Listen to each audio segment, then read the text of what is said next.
我们终于迎来了苹果本周宣布的今年第一次苹果发布活动。那今天这期视频呢，我要带大家一次性完整看完3月4号他们即将要发布的所有产品，其中就包括全新改版的 iPhone 17E， 以及全新的低价版 MacBook， 还有呢就是升级版的 iPad， 那还有就是 M Pro 和 M Max 的 MacBook Pro 的更新。那同时呢，还有一款全新的显示器，那甚至还有一些潜在的惊喜。这次发布会的时间呢是美国东部时间3月4号上午9点。北京时间呢是3月4号晚上10点。那不过值得注意的一点是苹果这一次并没有把它称为 Apple Event， 而是呢称之为 Apple Experience。那这就意味着它不会是一场完整的2个小时的发布会演讲，而是更像新闻稿配合一些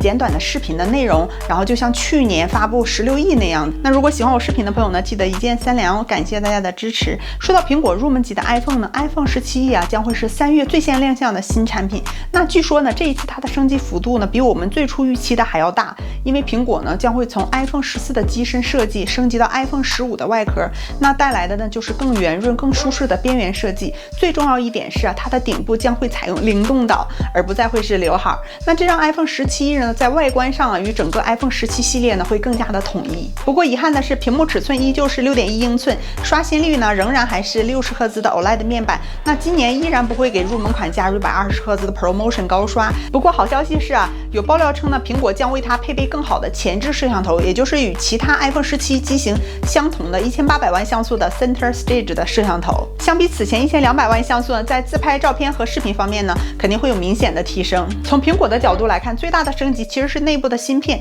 它的处理器呢从 A18 升级到了 A19 的芯片，也就是与 iPhone 17同款的芯片。那 A19 芯片呢是3纳米工艺构建，比 A18 芯片的性能呢提升了5%到10%。在蜂窝网络方面呢，苹果会把 C1 升级到 C1X。那这款芯片呢，此前是用在 iPhone Air 上，而且同时为了控制成本呢，我觉得这一次它应该不会采用最新的 N1 芯片，而是继续使用博通的芯片，因为这样既能控制成本，又能拉开这个与 iPhone 17和17 Pro 的一个区别。另外还有一个非常重要的体验升级，就是 MagSafe 的回归，因为在 iPhone 16E 上呢，它是取消了 MagSafe 的这个磁吸功能的。那当时呢，让很多人感到困惑，而这一次呢，苹果将 iPhone 17E 呢重新加入了这个 MagSafe 的这个功能。价格方面呢，据传依然会维持在599美元。那存储方面可能会从128GB 翻倍到256GB。那综合来看呢，我觉得 iPhone 17E 呢可能会成为一款非常有竞争力的选择。那毕竟它的价格呢，相比其他 iPhone 来说呢，会便宜很多。除了 iPhone 呢，苹果还在准备另一款春季低价产品。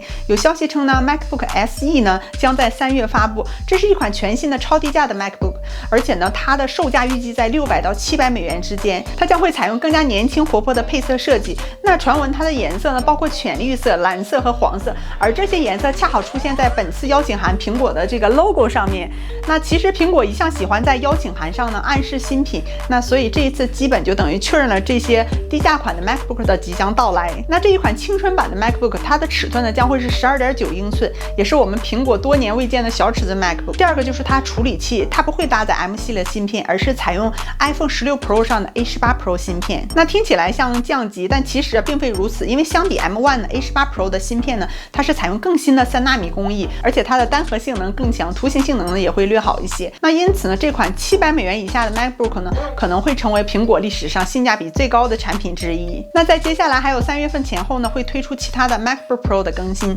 也就是苹果计划推出全新的14英寸和16英寸的 M Pro 和 M Max 的 MacBook Pro。那不过不要兴奋因为这次它的更新幅度相对来说还是非常的小的，而且真正的大改款呢，会是在今年的下半年登场，包括更薄的机身，还有 OLED 的触控屏，然后以及呢它的外壳呢都要重新设计。而这次3月份的版本呢，主要是升级它的处理器，换成 M Pro 和 M Max 的芯片，但在性能方面呢，会比以前有大大的提升。那如果你现在就需要购买一款 MacBook Pro 呢，我觉得你可以考虑这一代。但如果你想有一些重大的改变，还有就是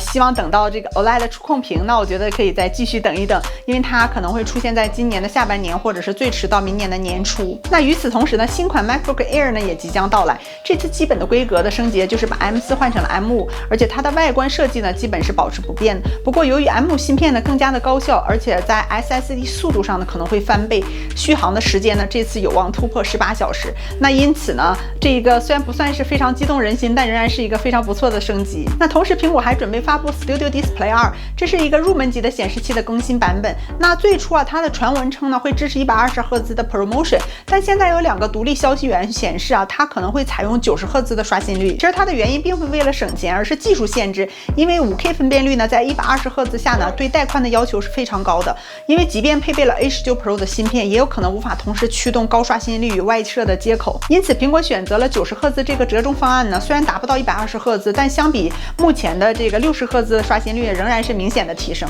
此外 ，Studio Display 2呢将首次支持 HDR， 并可能从 LCD 呢升级到 Mini LED 的背光系统。那带来的呢就是更高的亮度和对比度。春季通常也是 iPad 更新的时间，所以今年会有2款。第一款呢就是基础款的 iPad， 那它呢是349美元的一个彩色入门的型号。那主要的升级呢是搭载 A18 的芯片，并支持 Apple Intelligence， 从而开启完整的 AI 功能。那除此之外呢没有太多的变化。另一款是 iPad Air， 那这一次呢会从 M3 升级到 M4， 其他的设计和体验呢基本保持一致。事实上啊 ，iPad Air 在产品线中啊一直处于一个尴尬的位置，因为它虽然叫 Air， 但是它却比 Pro 更重。它定位呢是夹在基础款和 Pro 之间，其实它的存在感呢并不强。那此外还有一些产品发布时间呢尚不明确，比如说升级版的 Apple TV 4K， 还有呢就是智能家居系统。然后这些呢可能是原本计划呢是在3月推出，但是可能是由于某些原因呢，它可能会推迟在4月或者5月份。那至于其他新品，比如说高端版的 iPhone 型号，还有就是 Apple Watch 以及 AirPods Max， 还有就是苹果的 AR 眼镜呢，它可能会在今年的晚些时候发布，到时候呢会给大家更新视频，我们再详细了解。那还有爆料称呢，这一次苹果呢应该会在3月4号呢是会通过 Vision Pro 上演沉浸式体验 F1 的内容，因为2026年 F1 赛季呢将会在3月8号澳大利亚开幕，而且呢这就是在这次活动的4天之后。那并且呢在去年10月呢，苹果已经成为了 F1 美国独家广播合作伙伴，而且 F1 公司呢已经在 Vision Pro 上尝试过了沉浸式体育，因为他们观看了洛杉矶湖人队的比赛。那如果苹果计划在 Vision Pro 上直播 F1 比赛，我觉得在很大程度上啊，就是你这种临场感和沉浸感是非常不一样的。那所以3月4号呢，很有可能是它向媒体炫耀的一个绝佳机会。那以上呢就是今天要分享给大家的全部内容。如果喜欢我的视频，记得订阅我的频道，为我的视频点赞留言哦。感谢大家的收看，我们下期见啦，拜拜。